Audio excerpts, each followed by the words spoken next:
là, on attaque, on a les pneus, on a la forme. Mais après, dans les prises individuelles d'initiative, vous gérez comme vous voulez.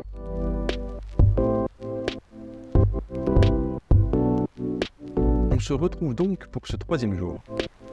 Ce matin, Félix est avec Gabin. Les programmes individualisés font partie de la méthode MO pour permettre au mieux une reprise et une montée en puissance pour la reprise du jeu. Félix fait partie des joueurs qui doublent U18 Espoir U21.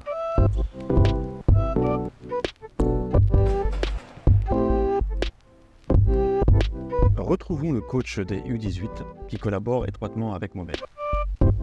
Alors, Franck Ostrey, j'entraîne les U18 sur la partie collectif et pré-collectif des U18. Je suis sur une séance par jour, du mardi au samedi. Comment s'effectuent les recrutements? C'est Mo, Alex, moi, Monsieur Medu, Geoffroy. On est ensemble pour la stratégie, les joueurs qu'on a ciblés, qu'est-ce qu'on peut leur proposer? Est-ce que vraiment nous, on est dans la capacité de les accueillir et de les faire progresser? Il faut qu'on cible aussi la partie scolaire. Toutes les structures n'accueillent pas les enfants par rapport à ce qu'ils veulent faire. C'est un élément important, hein. Il faut que le bulletin, le dossier scolaire, il soit carré, sinon c'est la CPE du CREPS, madame de l'anglais, qui analyse, qui expertise, qui propose quelque chose. Voilà, il y a un projet derrière. Et donc, pour les U18, de quoi bénéficient-ils une fois arrivés au CREPS? L'internat, pour ceux qui ne sont pas de Reims. Pour l'ensemble des joueurs, le suivi scolaire, le suivi médical. Okay. Et pour ceux qui en ont besoin, qui le souhaitent, la prépa mentale. Quand ça se passe bien, ok. Quand ça ne se passe pas bien, on a des entretiens avec eux. Attention, là ça va pas bien, il y a beaucoup de retard, ça bosse pas beaucoup. Et pour ces jeunes mineurs, comment se passe le suivi avec les parents? 2 fois dans l'année, on fait des entretiens avec les parents pour faire le point. Ça se passe pas bien. Nos retours à nous, leurs retours à eux aussi, faut entendre. Des fois, il y a des retours positifs aussi, hein. Il n'y a pas que du négatif, hein. Puis le plus important, c'est quand on sort de la salle de réunion, qu'on a fait l'entretien ou en visio maintenant, on en fait de plus en plus, c'est qu'on a tous le même discours, on sait vers où on va. Faut pas qu'on soit dispersé, sinon le jeune, il va être... J'écoute qui? Le coach, j'écoute qui? Papa, maman? Les gars, moi je m'en fous, le 18 U21, vous êtes responsable de votre vestiaire. Vous devez pas attendre à ce que ce soit moi qui vienne vous le dire, c'est juste pas normal. Comment tu décrirais la relation que tu as avec Mohamed? Elle est facile. Alors quand je dis elle est facile parce que on parle le même basket, on a vite matché sur le fait de comment on doit jouer. Donc là-dessus, voilà, il n'y a plus débat. Voilà, maintenant il faut qu'on arrive à cohabiter. Moi, l'expérience que j'ai, un peu plus de recul, lui, toute l'énergie qu'il a, qu'il veut apporter dans le bon sens du terme, hein. Donc voilà, c'est ça qu'il faut aussi cadrer, canaliser, voilà quoi. Et qu'est-ce qui te marque le plus dans sa méthode? Le fait d'être bienveillant aussi en dehors du terrain. Effectivement, il a un œil aussi en dehors du terrain, sur l'avant l'entraînement, et puis on revient sur le scolaire, sur le travail, la rigueur, voilà. Les infos, c'est à toi de me dire attendu. C'est ça, c'est d'accompagner ton équipe à aller vers quelque chose. Ok. Nous, notre objectif, c'est qu'on accueille quelqu'un, c'est 6 ans. Première année U18, dernière année U21. Et des fois, malheureusement, il y a des aléas. Les jeunes, ils évoluent positivement, des fois négativement. C'est des choses qu'on ne peut pas forcément contrôler, gérer. Nous, ceux qui vont venir ici, c'est qu'une étape. J'espère pour eux que c'est qu'une étape, c'est pas une finalité. Comme pour après ceux qui s'entraînent avec les U21, pour l'instant, ils s'entraînent qu'avec les U21. Viens. Effectivement, cette génération-là, ils s'identifient vite avec un joueur. Voilà, il faut prendre les bons côtés du joueur parce qu'on voit que le côté hype.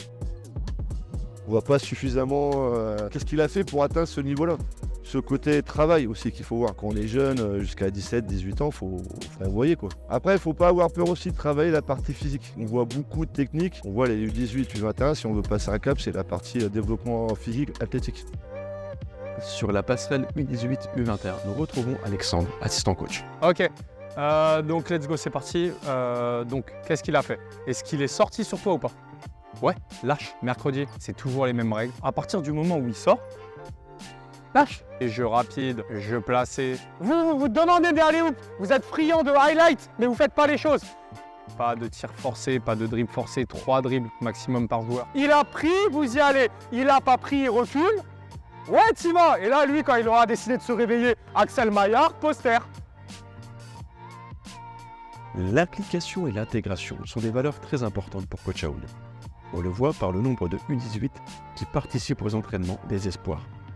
Et en parlant du groupe espoir, partons à la rencontre de l'un d'entre eux pour qui c'est la première saison au Champagne Basket. Moi, je m'appelle Thomas Buissière, je suis né en 2004. C'est ma première année au Champagne Basket. Avant, j'étais à Saint-Chamond et je suis originaire de Grenoble, dans les Alpes.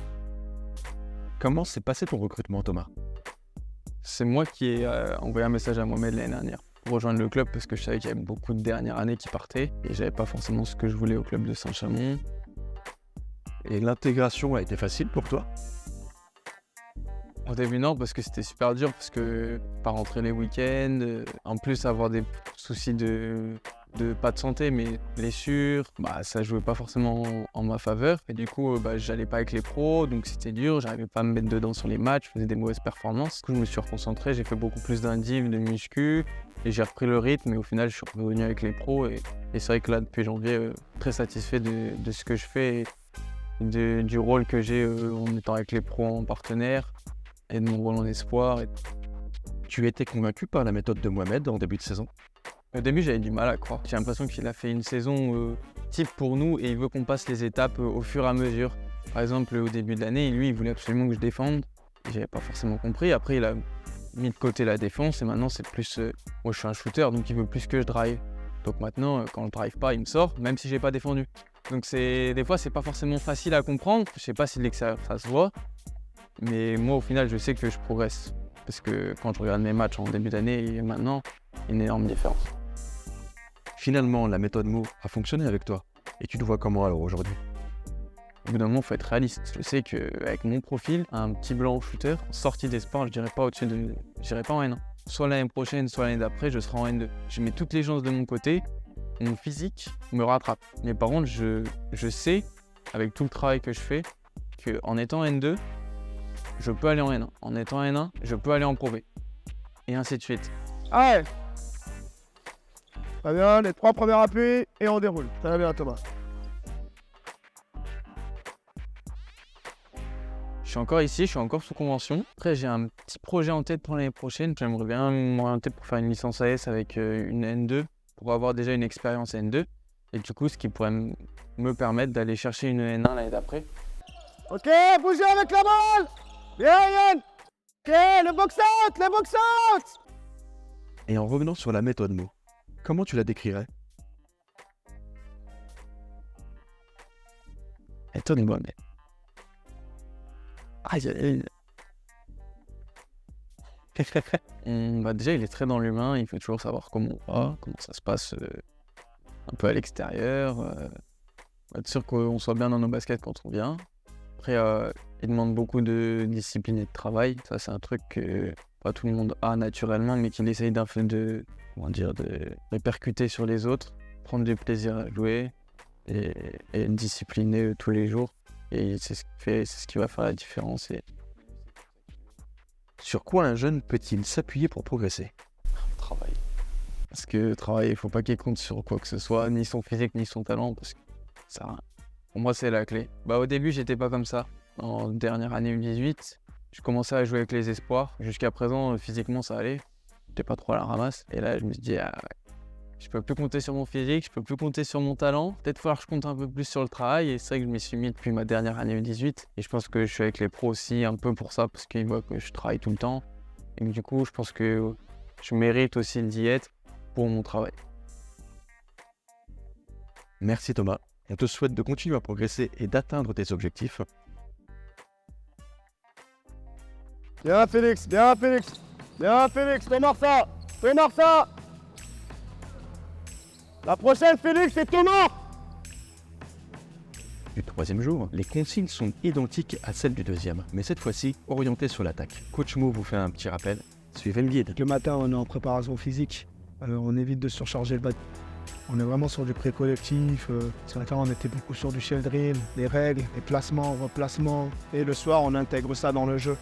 Même si au début, on remet un coup de shell drill. Puis derrière, on a ralenti, ils ont commencé à 16 secondes. Ils ont joué le pick and roll, il reste 8 secondes. Et ensuite, c'est talent. Après, c'est duel. Là, c'est la responsabilité individuelle de chacun. Vite la partie, vite la sortie de balle. Bien. Excellent. Excellent. Simplement faire des rappels, des piqûres de rappel. Et ensuite, d'ailleurs, on est sur du jeu où je veux que on intègre ces principes-là dans le jeu.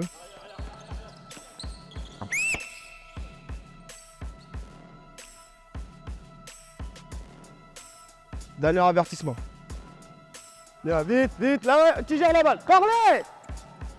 Voilà, avec des enchaînements d'actions, avec plusieurs allers-retours, donc la fatigue qui s'installe, avec des retards qui ne sont pas habituels, voilà, quelque chose qui est moins encadré, qui ressemble plus à ce qui se passe les week-ends. Et l'idée, c'est que les joueurs prennent un peu plus le lead dans ces moments-là et que moi, j'intervienne un peu moins. Et j'essaie d'intervenir en cours des séquences pour redonner des repères. Reviens Yann, les bras. Bien Félix. Bien, 8, 7, 6, 5. Allez, après c'est les duels. Hein. Ah non, c'est un coup. Ah non, c'est un coup.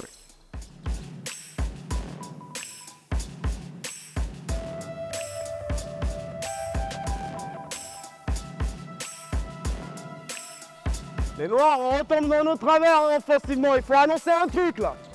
5, 4, 3, 2, bien, 5, 4, 3, 2, 1, hop. Gros tir. Gros tir. Je valide le tir. Bien un moment. L'intensité est montée d'un cran sur ce troisième jour. Sur les détails, Coach Mo est encore plus exigeant. Du côté des fondamentaux, Coach Aoun ne lâche rien.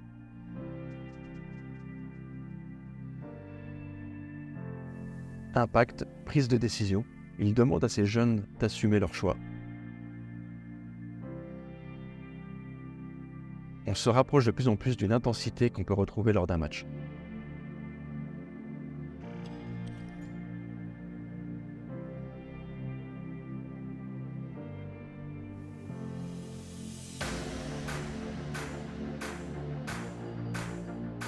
Mais on peut incorporer des enchaînements d'actions et des ouvertures dans le travail collectif. Rien que quand il en parle, c'est un passionné, quoi. Ça me fait vraiment vibrer. Le tir, beaucoup de tirs. D'accord.